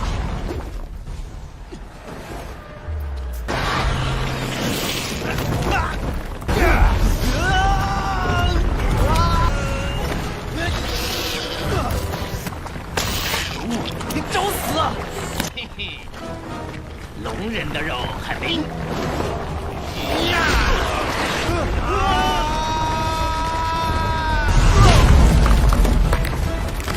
Ketika Aoshu mulai terlilit cacing-cacing itu, ia mengeluarkan wujud naganya dan bertarung semakin panas.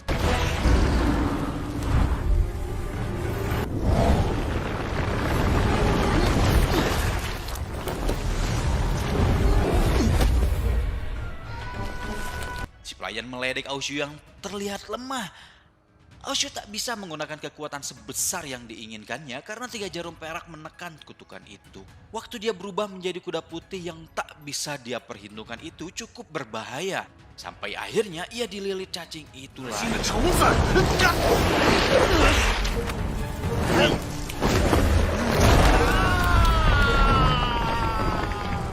Berpindah lagi ke tempat Tan Sanzang. Di sini juga banyak cacing tanah.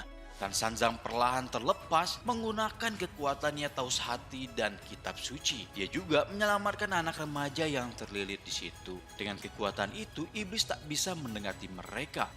有我道藏心经的力量，这些不仅可净化自身，还可驱逐各种邪。施法之时，一切妖怪之事皆不能靠近。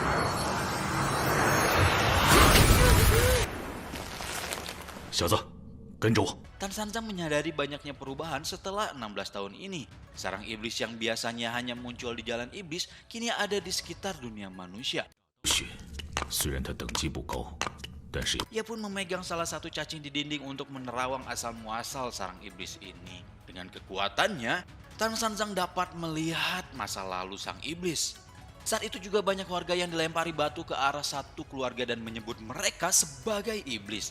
Warga bilang kalau keluarga itu telah melahirkan iblis. Hal itu mereka yakini membawa malapetaka ke desa.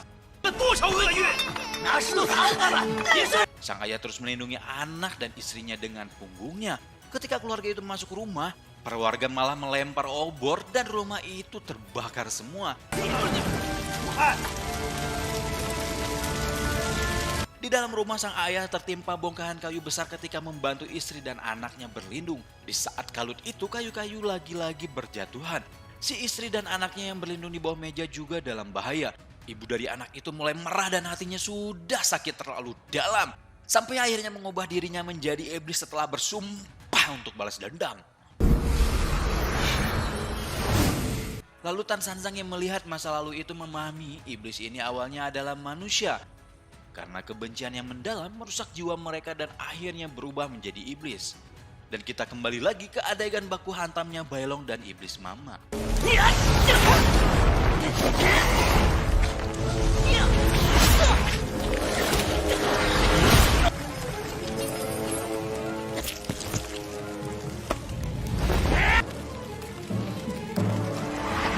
Ketika Baelong mendekat untuk menyerang, si iblis Mama ini malah mengeluarkan cairan hijau dari mulutnya.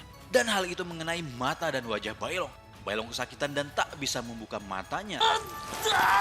Xiaofu akhirnya memegang kuat tubuh Baelong agar mamanya leluasa bertindak. Ternyata iblis Mama ini ingin mencoba memakan Baelong yang juga sesama iblis. 我要直接吃掉它！以前你吃的是人肉，吃了后我一定能腰力大增。人肉，乖儿子，是啊，妈妈。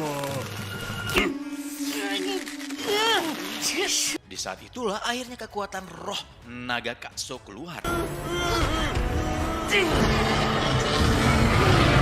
Api naga Kakso langsung mengenai tubuh Xiaofu yang takut terbakar untuk kedua kalinya. Tapi Baelong yang buta mendengar suara Xiaofu di belakang dan langsung mengeluarkan jurus cakar serigalanya.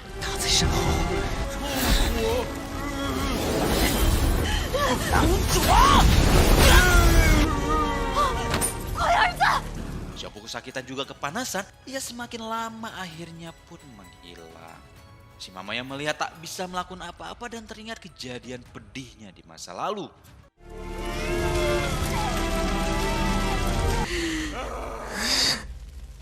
Di scene terowongan ini kita mendengar suara dari si Mama iblis yang berteriak memanggil anaknya. Teriakan itu terdengar oleh suaminya yang sedang melilit Aushu. Ketika si suami hendak memeriksa si Mama dan menyerahkan Aushu kepada cacing-cacing yang untuk dimakan, Aushu mulai mengeluarkan kekuatannya dengan cara mencabut 3 jarum perak dari tubuhnya.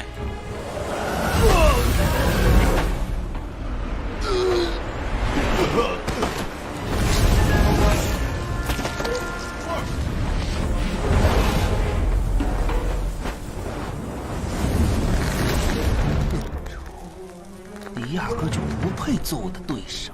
我会宰了你！ Si pelayan itu mulai meremehkan Aushu layaknya si iblis mama meremehkan Bailong. Kenapa naga yang kuat harus menjadi penjaga manusia? Ia pikir itu sangat konyol.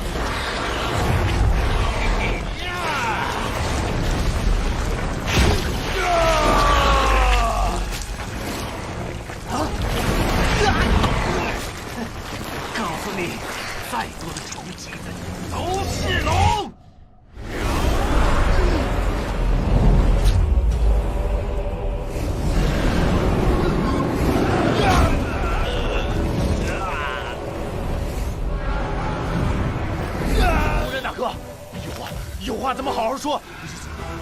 天雷召唤，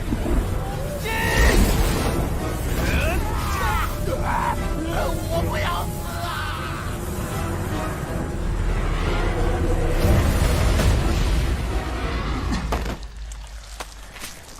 Aushu yang baru pertama kali membunuh orang merasa senang. Walaupun itu iblis bukan manusia, lalu ia mulai memeriksa apa yang terjadi di bawah tanah. 现在最重要，三藏替我施法。 Di bawah sana si mama sedang menangis sambil merangkul anaknya yang terbakar api dan perlahan berubah menjadi abu. Ia mulai histeris meminta anaknya kembali dan semakin terpuruk. Bailong menyadari bahwa yang terbakar adalah jiwa hitam karena cara terbakarnya berbeda dengan Bailong. Si iblis mama ini akhirnya berubah menjadi bentuk roh iblisnya.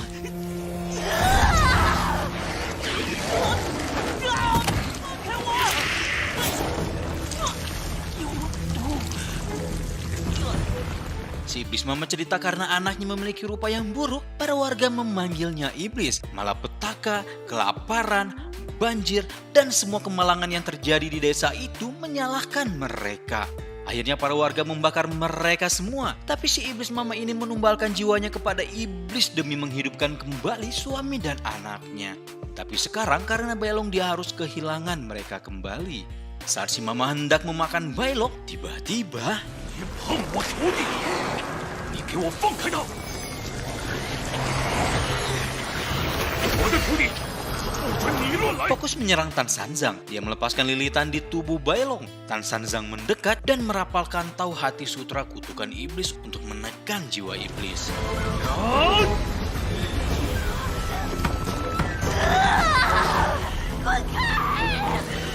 又碰不了我的心经附身。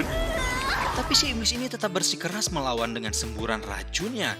Sampai akhirnya Tan Sanzang memanggil Aushu untuk membantunya. 抗了这么久，好血，还不快来帮忙！ 唐三藏，你少来命令我！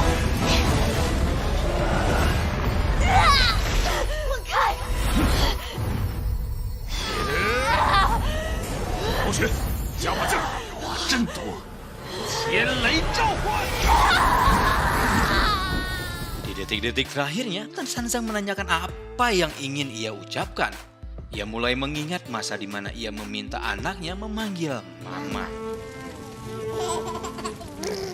我会永远陪着你，保护你。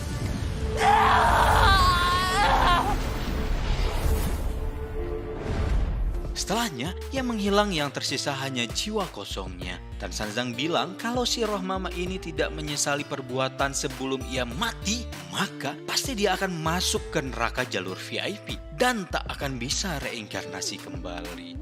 Ada pula ya jalur VIP ke neraka. Tapi jika dia bisa mengingat bahkan hanya dengan satu momen bahagia saja, hidupnya akan penuh kehangatan. Akhirnya Tan Sanzang pun menolongnya.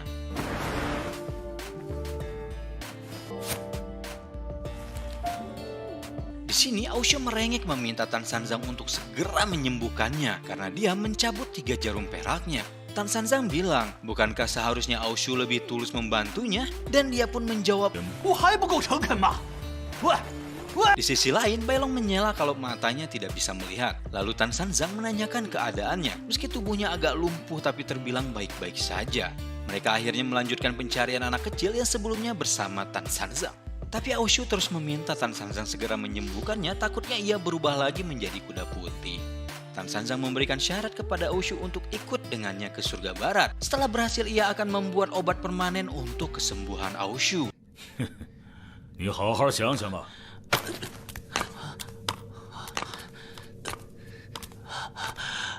Di scene ini, Tan Sanzang keluar ke atas. Ia bilang ia tak bisa menemukan anak itu di sarang iblis dan meminta Baelong mencium baunya untuk menemukannya. Ketika Baelong sedang berusaha mencari bau anak itu, tiba-tiba si topi bundar Bai Jingshui menyapa Tan Sanzang dari atas warteg. Bai Jingshui bilang saat itu bukanlah saat di mana mereka harus mengkhawatirkan orang lain. Niat kedatangan Bai Jingshui ingin berbicara langsung dengan Tan Sanzang karena ia adalah manusia yang bisa dipercaya, tapi ternyata dia membuat keputusan seperti itu. Bai Jingshui mulai membujuk Tan Sanzang untuk meminta maaf kepada pihak surga. 天公请罪吧。回天宫请罪。 Tapi Tan Sanzang meminta Baelong dan Ashu bersiap untuk peraturan kedua dalam perjalanan ke barat. Baelong tak tahu artinya dan ternyata 是什么守则？走，有机会逃避的战斗要尽量逃避，是非常重要的。 师傅，等等我！ sayangnya ternyata mereka sudah terkepung oleh para jenderal. 镇山转轮叶。唐耀，念在心，不要抵抗，束手就擒吧。我不想伤你，我就知道早晚有一天你会。果然如此，养不熟的。被包围了。 Tan Sanzang mengingatkan Aushu kalau takdirnya saling terikat. Maka saat inilah waktunya membuktikan diri membantu Tan Sanzang melewati rintangannya. Baelong lapor kalau mata dia tak bisa melihat. Tan Sanzang menasihatinya untuk mempercayai dirinya sendiri dan ingatlah pertarungan bersama Zixian. Selama dirinya tak menyerah, tak akan ada yang bisa mengalahkannya. 奇境就在你手上。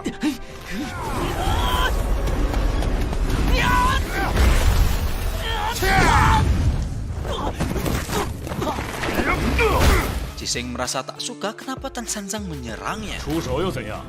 你们又不是来喝酒聊天。 Dari belakang Ding Qi menyerang Tan Sanzang. Kekuatan cukup hebat Tan Sanzang meminta Aushu membantunya. Aushu sempat terpikirkan untuk membunuh Tan Sanzang pada kesempatan ini agar dirinya bebas. 有一个办法，我侄子藏拿了我的手机向观音领功。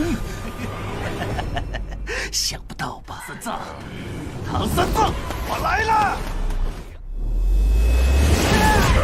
Tapi siapa sangka, ternyata Aushu lebih membenci para dewa terutama Guan Yin yang membuatnya seperti sekarang. Dan berakhir berjanji kepada Tan Sanzang untuk ikut pergi ke surga barat.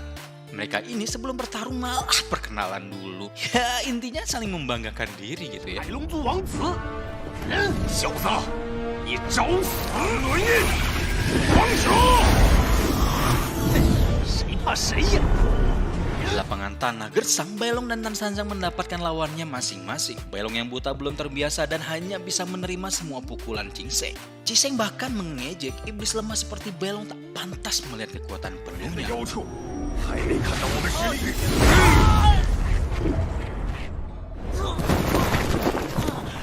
将你全身骨骼打碎！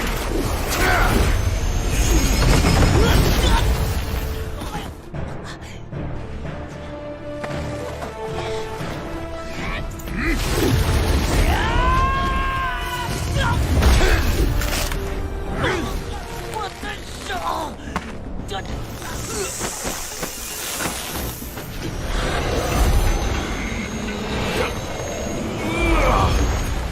还能来！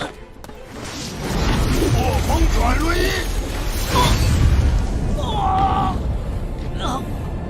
碎裂！这一次啊，你们以为带着奇经可以走多远？ 为什么要打我们呢？ Baelong mulai mengingat gurunya yang memintanya untuk mengingat kembali pertarungan dengan Zixian. Saat itu ia bermimpi tentang Shoyu. Ketika melihat Shoyu, Baelong jadi semangat. Guru juga bilang untuk mempercayai dirinya. Saat itu juga kekuatan Baelong muncul bersama cahaya ungunya.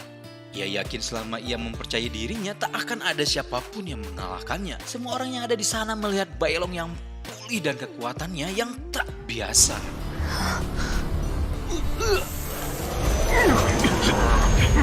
Balik lagi dengan Baelong yang mulai mengeluarkan kekuatan serigalanya dan memiliki tekanan aura yang kuat.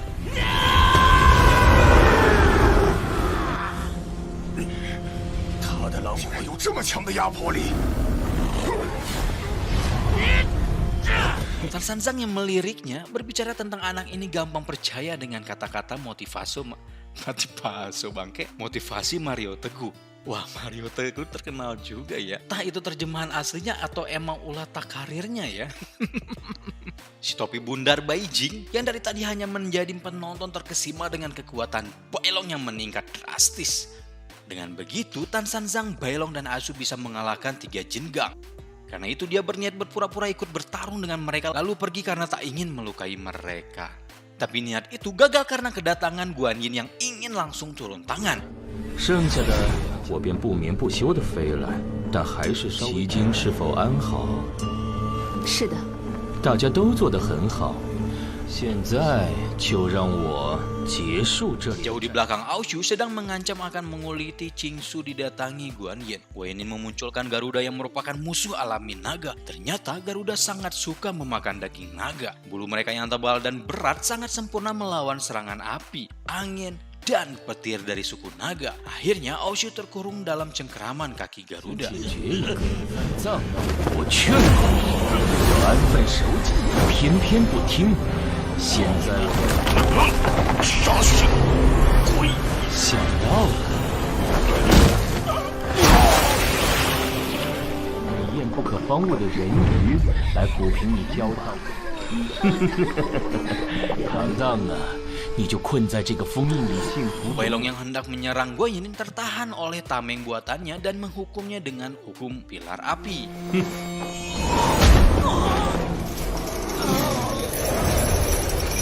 恶心的痛苦腐蚀你的心智，降服你不屈的心，豪弱之行。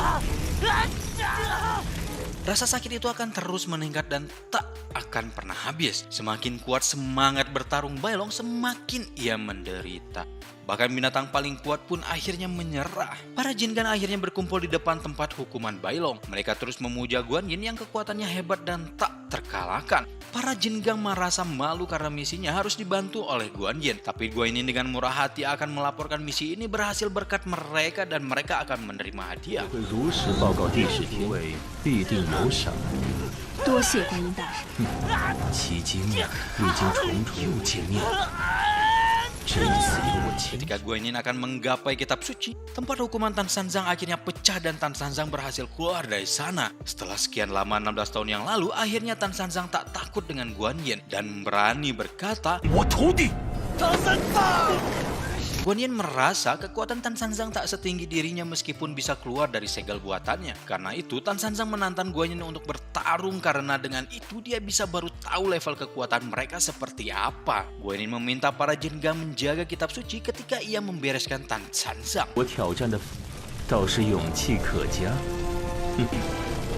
废话少说，没办法，诸位金刚，你们替我。 Tanpa disangka Bailong sudah hilang dari pilar api itu dalam sekejap. Mereka pun tak percaya, begitupun dengan Guan Yin yang tahu jika Bailong tak akan mampu melepaskan diri dari segelnya. 见了。狼妖挣脱了我的封印逃走了。 Saat itu juga kita melihat Bailong duduk bersama seorang anak remaja di warteg. Dia adalah anak kecil yang bersama Tan Sanzang masuk ke sarang iblis. Anak itu malah kagum dengan Bailong yang tak banyak terluka setelah disegel di pilar api. Para Jingang bisa melihat jika roh anak kecil itu seolah-olah bersama dengan surga dan bumi.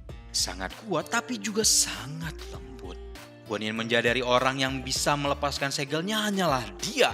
Anak itu hanya menjawab asal semua pertanyaan Guan Yin yang menghampirinya. Guan Yin pikir dia sudah mati. Anak itu jawab kalau dia harus kembali dan melindungi kitab suci. Scene saat ini adalah masa lalu yang terjadi di Istana Surga. Di sana ada dua bawahan Kaisar Sitian, Buddha dan Guan Yin, yang bisa disebut tangan kanannya. Kekuatan kedua orang ini tak terkalahkan. Guan Yin sering mengambil bentuk bangau sedangkan Buddha mengambil bentuk elang. Dalam pertarungan yang tak terhitung jumlahnya mereka tak pernah terpisahkan. 胜负。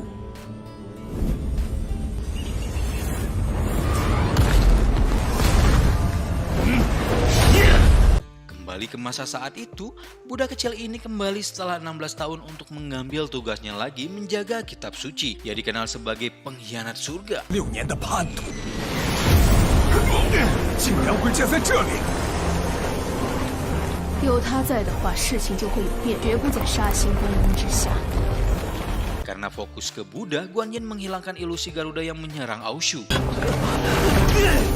Tan Sanzang berpikir si Buddha ini bisa mudah menyelamatkan diri dari sarang iblis, tapi tak melakukan apapun sepertinya sedang menguji mereka. Bailong juga bergumam jika Buddha ini adalah dewa yang telah menyelamatkan Xiaoyu dulu.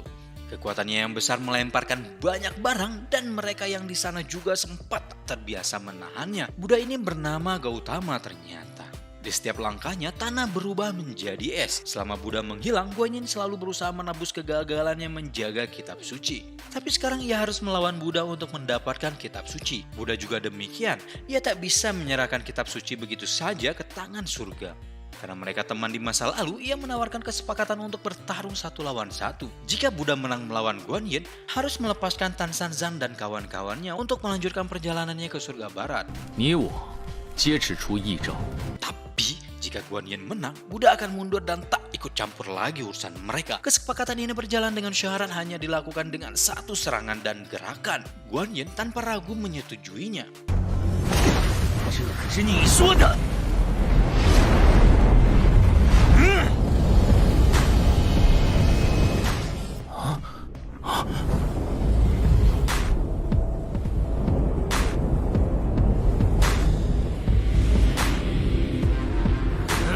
天手浮屠。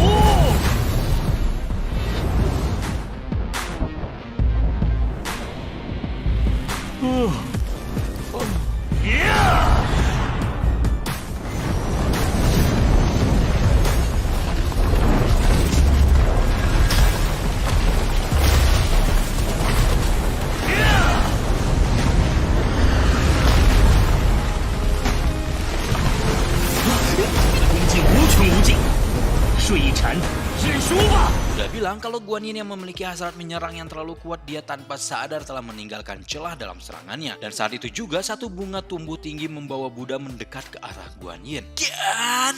抓住你了！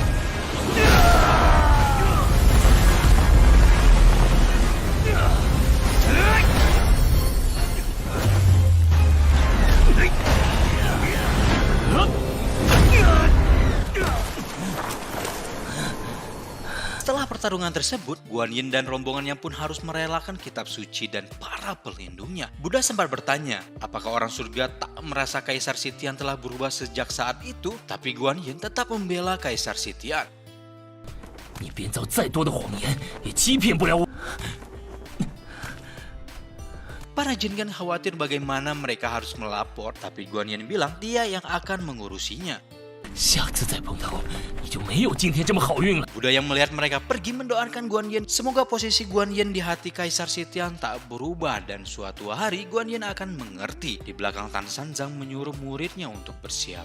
Mereka bersama Buddha melanjutkan perjalanan. Di situ ada kupu-kupu yang tampak mencurigakan. Bagaimana bisa di tanah gersang ada kupu-kupu yang cantik?